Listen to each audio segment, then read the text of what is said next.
Татарстан радиосында соңгы араларда бер-бер артлы өр-яңа тапшырулар, сәхифәләр тәкъдим ителә.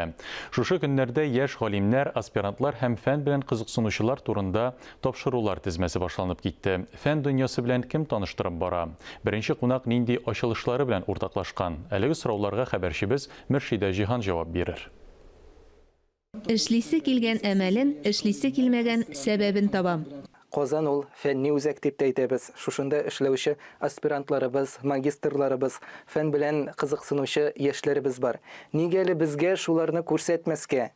Без бит аларның татар телен белүләрен дә күрсәтәбез һәм үзләренең нинди фән, нинди өлкә белән шөгыльләнүләрен дә күрсәтәбез. Беренче кунак булып студиядә чыгыш ясарга Илнур Гыймазов килгән.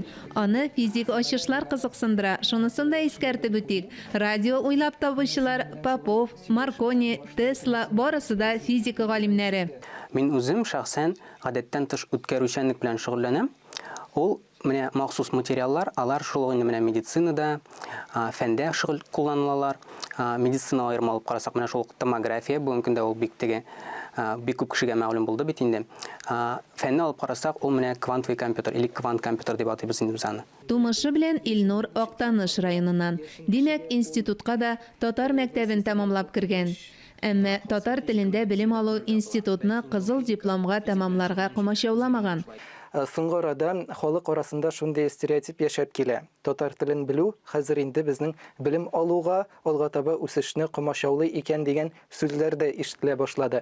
Миңа калса, безнең шушы тапшырулар циклы ул шушы стереотипны да җимерүгә үзеннән өлеш кертер дип уйлыйм. Дөрестән дә, яшь галимнәрне барлап, фәнни эшчәнлекләре белән таныштыру заман таләбе. Мөршидә Җиһан, Ирек Хәмидуллин, Татарстан яңалыклары.